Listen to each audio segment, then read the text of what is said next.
Hello everyone, it's Jen from Old Tinkerer Studio. In this tutorial, we will be learning how to deform a mesh with a lattice in Blender 2.83. So let's get on with the tutorial. A lattice, sometimes called a deformation cage, is used to deform an object. It can be used to deform a model to add interest to the model. It can also be used in animation. For this quick tip tutorial, we will only be exploring the basics of deforming an object. So let's delete the cube and add a monkey who is called Suzanne. Now add a lattice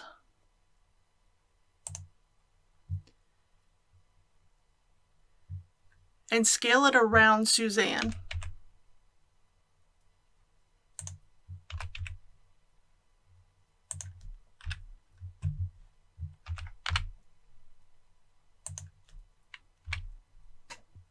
Under the object data properties, we can subdivide the lattice itself.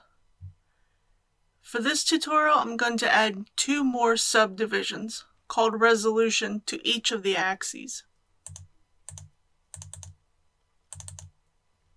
Now U is the x-axis, V is the y-axis, and W is the z-axis. If we tab into edit mode and select a couple of the vertices and move them, notice that the lattice is not affecting Suzanne. We need to add a lattice modifier if we want to actually deform Suzanne. In object mode, select Suzanne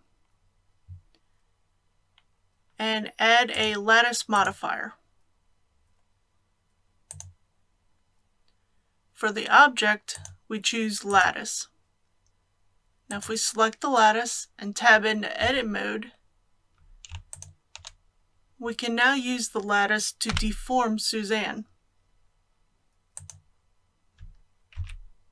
If we look under the object data properties, we notice that we have various interpolations. B-spline is the default, which is a smooth type of interpolation. However, if we scale Suzanne along the z-axis, we will notice that the mesh will eventually start to fall outside of the lattice. Now if we use linear and scale Suzanne along the z-axis, we notice that the mesh stays within the lattice, which is what we want. And this same goes for the cardinal and the cat and mole interpolations. This is just something to keep in mind when you're using the lattice. If you have a request for a tutorial or a question about Blender, feel free to leave a comment. If you're interested in learning more about 3D art and animation, don't forget to subscribe and turn on the notification bell. Thanks for watching. Have a good day.